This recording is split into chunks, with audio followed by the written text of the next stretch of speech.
Can a lifelong artist reinvent herself later in life without losing her artistic soul? At 48, I was wildly successful and about 5 years into my art career. I was represented by 6 galleries and was producing work regularly for them, as well as for my own art shows. I had just started working with an art publisher, and my landscape posters were on the bestsellers list. I was the woman juggling a career, a teenage son, hormones, and family dynamics. I was thriving but exhausted, and wondering how to sustain success without burning out. If you're in midlife and can relate to any of what I said, stick around. I think my story may help you. Here are 5 things I would tell my 48-year-old self if I could.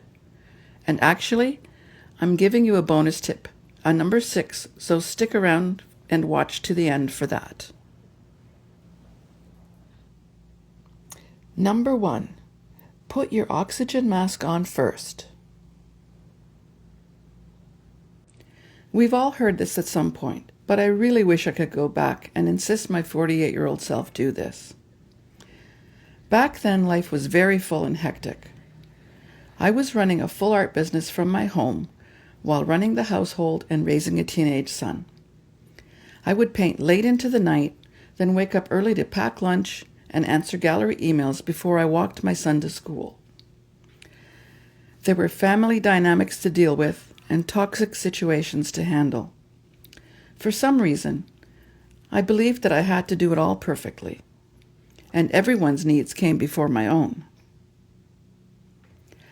I had little time for real self-care, and a glass of wine or 2, or 3, at the end of the day would be my stress reliever.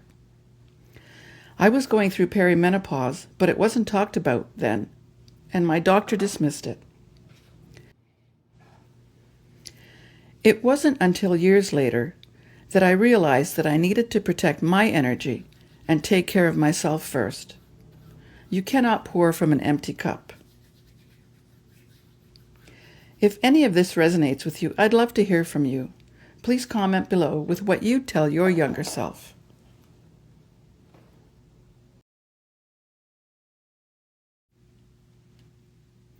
Number 2, no is a complete sentence. I used to be a huge people pleaser and agreed to do so many things that I didn't really want to do. I thought if I said no, awful things would happen.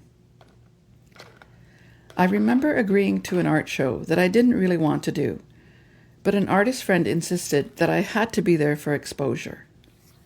My mouth said yes when my gut said no, and afterwards, I felt sick to my stomach. I only heard about boundaries in my early 50s during a therapy session. Saying no and using it as a complete sentence is a powerful boundary-setting tool, and it helps keep me from over-explaining. Treating no as a complete sentence, I don't need to provide a reason. I can protect my time and energy, and I don't need to feel guilty about it.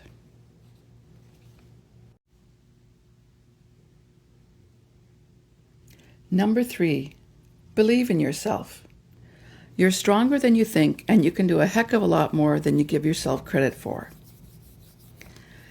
I used to wish that I was more confident in all sorts of situations, like speaking to people at an art show or putting myself out there on social media. Then, I realized that you don't start off confident and then do the thing.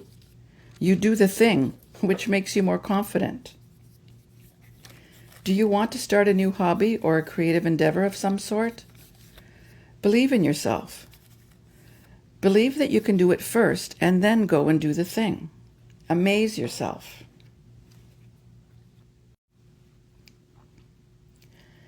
Number 4, you can't control everything.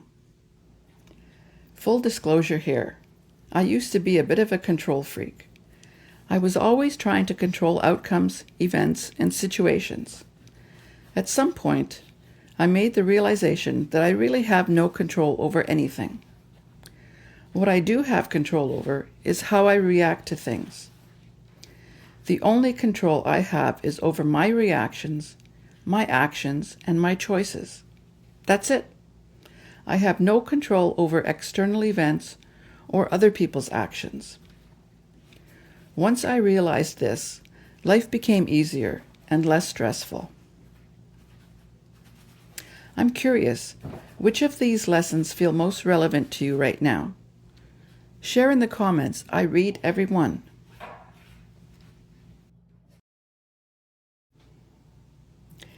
Number 5. It's no one else's job to make you happy. For years I looked for happiness outside of myself, in the perfect family outing, in the next gallery that would elevate my career, in the next designer who might get my art in a magazine. I thought happiness would arrive once everything lined up. Then I realized that happiness, true happiness, came from within and was my responsibility.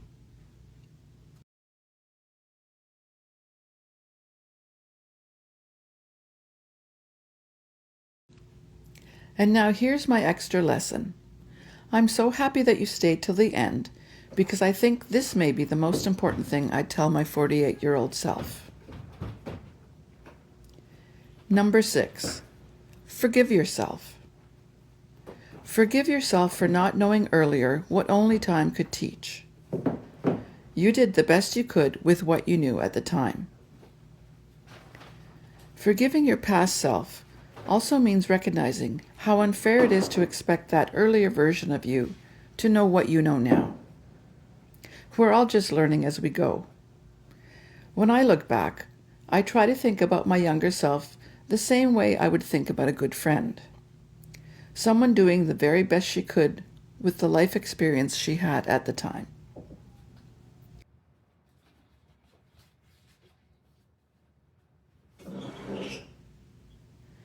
So if you're 48 right now, or anywhere in midlife, you don't need to start over. You may just need to start protecting yourself. And if you're 68 like me, reinvention isn't about becoming someone new. It's about becoming the best, most authentic version of yourself. And I'm curious, if you could give your younger self one piece of advice, what would it be? Let me know in the comments.